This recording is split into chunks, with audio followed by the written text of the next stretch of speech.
निवडणूक जाहीर झाल्यापासून आम्ही घरं देणार, आम्ही 100 घरं, 1,00,000 कुटुंबांना मोफत फ्लॅट देणार, अशा अनेक घोषणा विरोधकांकडे केल्या गेल्या. त्या घोषणाची अंमलबजावणी करणे हे शक्य नाही. तुम्ही जागृत पत्रकार आहे, तुम्हाला माहीत आहे. पण येणाऱ्या काळात आज आपल्यासमोर प्रतिभानगर सुहासनगरचा नियोजित घराचा प्लॅन या ठिकाणी आपल्याला मी दाखवण्यासाठी मुद्दा मानलेला आहे की आम्ही फक्त आदरणीय अजितदादा पवार राज्याचे उपमुख्यमंत्री व अर्थमंत्री आहेत महाराष्ट्राचे, त्यांच्या नेतृत्वात काम करत असताना आम्ही केवळ राष्ट्रवादी काँग्रेस पक्षाच्या वतीनं खोटे आश्वासन किंवा खोट्या प्रलोभन दाखवण्याचं काम करत नाहीत. आज तुम्ही पाहत असाल या ठिकाणी जे शॉप दिसतात ते टोटल 99 शॉप आहेत. त्यामध्ये हे 3 मजले शॉप असणार आहेत. त्याच्या पाठीमागं आहे त्या ठिकाणी प्रतिभानगरचे इतर लोक आता राहतात, सुहासनगरला जे लोक राहतात त्याच्या पाठीमागच पुढं शॉप असतील, पाठीमागच्या बाजूला तिथं फ्लॅट असतील किंवा घरकुल योजना असेल. हे टोटल घर आहेत 284. आणि आपण पाहिलं असेल की आत्ता सेंट्रल पार्कचं काम प्रांत ऑफिसच्या बाजूला चाललेलं, त्याच्या एक्झॅक्ट समोरच्या बाजूला येणाऱ्या काळात ही घरकुल योजना होणार आहे. आणि आम्ही फक्त खोटे आश्वासन देत नाही, येणाऱ्या काळात ही योजना आम्ही निवडून येणार आहेत. निवडून आल्यानंतर आम्ही सभागृहामध्ये हा पाहिला तसं तर आम्हाला हा प्लॅन आवडलेला आहे. हा फक्त आदरणीय अजितदादांना प्लॅन दाखवून आणि त्याच्यावरचे कायदेशीर बाबींना पूर्तता करून ह्याचे इस्टिमेट करून टेंडर काढलं जाईल. हे त्या विषयाचा तिथलं घरकुलचा प्रश्न तर आम्ही एक लवकर सोडवूच. आणि आज प्रभाग क्रमांक 14मध्ये इंदापूर रोड भागामध्ये प्रचार करत असताना आमच्या लक्षात आलं की त्या भागात अनेक खूप अडचणी आहेत. आमचे या ठिकाणी सहकारी आहेत, राष्ट्रवादी काँग्रेस युवक काँग्रेसचे उपाध्यक्ष अक्षयजी शेलार असतील, आमचे सहकारी सिद्धार्थ सोनवणे असतील. त्या भागात फिरत असताना आमचे सहकारी सुरेशजी शिंदे असतील, माजी नगरसेवक आप्पासाहेब आयवळे असतील, अजितचे कांबळे असतील. आम्ही त्या ठिकाणी प्रचार करत असताना आम्हाला इंदापूर रोडला दादासोनगरमध्ये एक गोष्ट फार प्रामुख्याने आमच्या लक्षात आली की त्या ठिकाणी गेल्यानंतर कालांतराने आमची त्या ठिकाणी राहणारे माझ्या समाज बांधवांची घरं खाली गेलेले आहेत. म्हणजे कॉन्क्रिटीकरण करून हे आल्यावर 3 घर आहे म्हणून खाली 2-2 फूट खाली आहेत. थोडा जरी पाऊस आला तर सगळं पाणी घरात घुसतं. तिथली दयनीय अवस्था पाहिल्यानंतर एक सगळ्यात मोठी आम्हाला सुद्धा बेकार वाटलं की तिथं आपल्याला विकास करायला लागेल. तिथं विकास करायचा म्हणलं तर आत्ता तिथं आम्ही काहीच करू शकत नाही, कारण तिथं छोट्या छोट्या बोळ आहेत, आतमध्ये जायला जागासुद्धा नाही.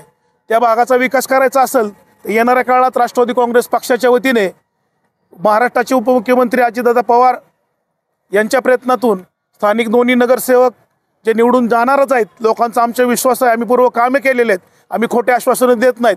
आणि आमच्या सहकार्याच्या जोरावरती आम्ही येणाऱ्या काळात इंदापूर रोडवर दादासोनगर या ठिकाणी एक 2-3 वर्षात घरकुलचं काम मार्गी लावू अशी आम्ही आपल्याला ग्वाही देतो. आत्ता काय झालं, जसं प्रभाग 14ची निवडणूक जाहीर झाली तशी शहरात झाली. प्रभाग 14मध्ये जणू काय तालिबानमध्ये का अफगाणिस्तानात आहे तेच कळालं नाही आम्हाला. एवढा का ह्यांच्यावर का अटॅक? तुम्हाला निवडून यायचं जरूर, या लोकशाही आहे, पण तुम्ही आरोप करत असताना तुम्ही पातळी विरोधकांनी सोडली. खालच्या एकदम थराला जाऊन आरोप केले जातात की हा प्रभागात विकास नाही. तुम्ही साथ द्या ना. तुम्ही घरकुल योजनेचे ज्यावर कामं सुरू होते तुम्हीच आंदोलन करून बंद पाडता. दुसरं बाहेरची तर लोक येत नाहीत ना. आज हे घेण्याचं मागचं उद्दिष्ट की आम्ही घरकुल योजना राहू, आम्ही हे करू, आम्ही केलंय आणि दाखवलंय. हे अंतिम प्लॅन हाच असेल. आदरणीय अजितदादांना देखील आम्ही जेव्हा प्लॅन दाखवलेला आहे हा त्यांना आवडेल. तुमच्या माहितीसाठी सांगतो, पुढं शॉप पाठीमागं सर्व खाली पार्किंग ठेवणार आहे आम्ही. 4 मजली इमारत असेल, त्यामध्ये लिफ्टची बी सोय केलेली आहे. आणि आम्ही वरती सोलर सिस्टीम बसवणार आहे. त्यातून जी वीज निर्माण होणार आहे त्यावरती जे कॉमनची लाईट असेल, लिफ्ट असेल, अन्य ते नागरिकांना खर्च येणार नाही असे आम्ही यामध्ये व्यवस्थित प्लॅन केलेला आहे. आणि येणाऱ्या काळात नगरपालिकेच्या माध्यमातून विजय झाल्यानंतर, निवडून आल्यानंतर हाच प्लॅन अंतिम असेल. हा प्लॅन आम्हाला आवडलेला आहे आणि हा प्लॅन तुम्हाला देखील आवडेल. आमराई भागातील काही लोक असतील, सेंट्रल पार्क झाल्यानंतर तिथं बारामती शहरातील सर्वच लोक त्या बागेमध्ये येणार आहेत. आणि आमराई भागातील लोकांना जे 99 शॉप होणार आहेत ते एक रोजगाराचं साधन असेल. हॉटेल व्यवसाय असतील, कपड्याची दुकानं असतील, अन्य दुकानं असतील. या ठिकाणी राष्ट्रवादी काँग्रेस पक्षाच्या माध्यमातून आदरणीय अजितदादा पवार यांच्या मार्गदर्शनाखाली आम्ही घरकुल योजनेचं काम मार्गी लावणार आहे.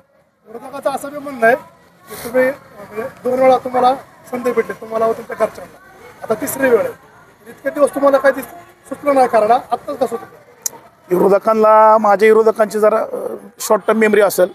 मी पूर्वी नगरसेवक होतो तर ह्या पुतळ्याच्या खाली होतो आणि माझी पत्नी 2012 ते 17च्या कालावधीत होती ती संपूर्ण आमराईमध्ये होती.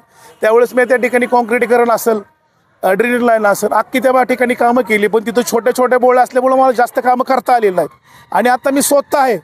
पूर्वी मी प्रभाग क्रमांक 19मधून निवडून आलो होतो. पंचशील नगर कसबा या ठिकाणी 25 वर्षापासून एक मागणी होती, सभा मंडप समाज मंदिर. ती 1 वर्षात पूर्ण केलेलं आहे. जगताप वस्ती म्हणून एक फलटण रोडचा पाठीमागं आहे, तिथं बौद्ध समाजाची 5 घरं आहेत, मेहतर समाजाच्या जागा आहेत. 7 घरासाठी आदरणीय अजितदादाच्या माध्यमातून मी 3.5 कोटीची कामं केलेली आहेत. आणि अन्य प्रभागात समर्थनगर असतील, अंतर्गत रस्ते, शेंडी वस्ती असतील, अंतर्गत रस्ते, संपूर्ण प्रभागात मी कामं केलेली आहेत. मी तुम्हाला वाटून खोटं बोलतो, तुम्ही माझ्या प्रभागात माझ्या परस्पर जाऊन आज माझ्या पक्षाची लोक किंवा नगरसेवक आता जी उमेदवार तिथे गेल्यानंतर ती लोक सांगतात की हा रस्ता नवनाथ बल्लाळ यांनी केलेला आहे, ही लाईट नवनाथ बल्लाळ यांनी केलेली आहे, हे पिण्याचं पाणी नवनाथ बल्लाळ यांनी. हेच माझ्या कामाची पावते. माझ्यामुळं माझ्या पक्षाच्या लोकांना 100% फायदा होणार आहे.